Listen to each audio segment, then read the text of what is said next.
அனைவருக்கும் வணக்கம். இதோ பாருங்கள், இது பேஷண்ட் நம்பர் என் ரவி. சிஎம்சி மருத்துவமனையில் உயிர் காக்கும் மருந்துகளுக்கு நான் ஆஞ்சியோ செய்யப்பட்டு ஸ்ட்ரென்த் பொருத்தப்பட்டவன்.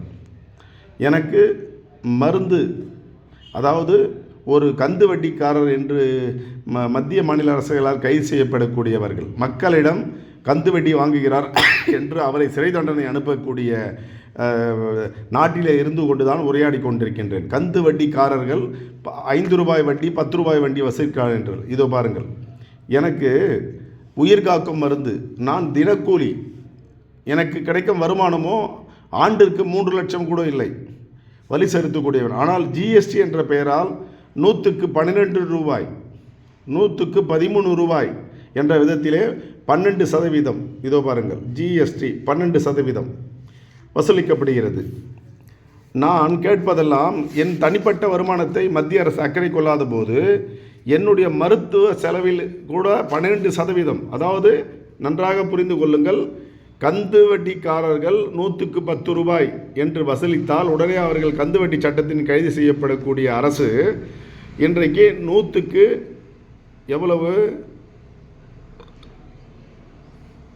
150 ரூபாய், 100க்கு 130 ரூபாய் விதம் ஜிஎஸ்டி என்ற பெயரால் வசூலிக்கப்படுகிறார்கள். 1988 ரூபாய் 50 காசுகள் எனது மருத்துவ அந்த மருந்தினுடைய விலை. ஆனால் மத்திய அரசுக்கு நான் செலுத்த வேண்டியது தொகை 238 ரூபாய் 66 காசுகள். இதில் மத்திய அரசு, மதிப்புக்குரிய மாண்புக்குரிய மேதங்கிய நமது நாட்டின் பொருளாதார நிபுணரும் சீதாராமன் அம்மையார் அவர்கள் அறிக்கையை வெளியிட்டார்கள், உயிர் காக்கும் மருந்துகளுக்கு, எலக்ட்ரானிக் மருந்துகளுக்கு என்று. ஐயா, நாங்கள் உடல்நலம் பாதிக்கப்பட்டு தனி ஒரு மனிதனுடைய வருமானமே இல்லாமல் நாங்கள் வாழ்ந்து கொண்டிருக்கின்றோம்.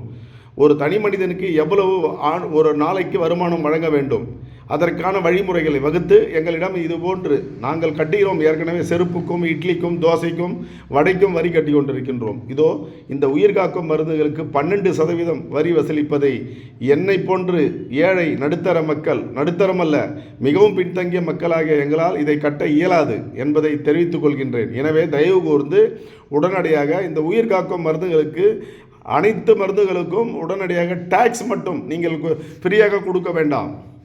எங்களிடமிருந்து வசூலித்து நீங்கள் ஆடம்பர வாழ்க்கையை வாழ்ந்து கொண்டிருக்கின்ற அதை குறைத்து கொள்ளுங்கள் என்பதுதான் எனது பணிவான வேண்டுகோள். எனவே இந்த ஜிஎஸ்டி என்ற பெயரால் எங்களிடம் 12% இந்த உயிர் காக்கும் மருந்துகளை, இது வேறு பில்லோ யாராக இருந்தாலும் பேசிப்பேன், என்னுடைய பில் தான், என்னுடைய பெயர், என் பெயரில் நேற்று வாங்கியது.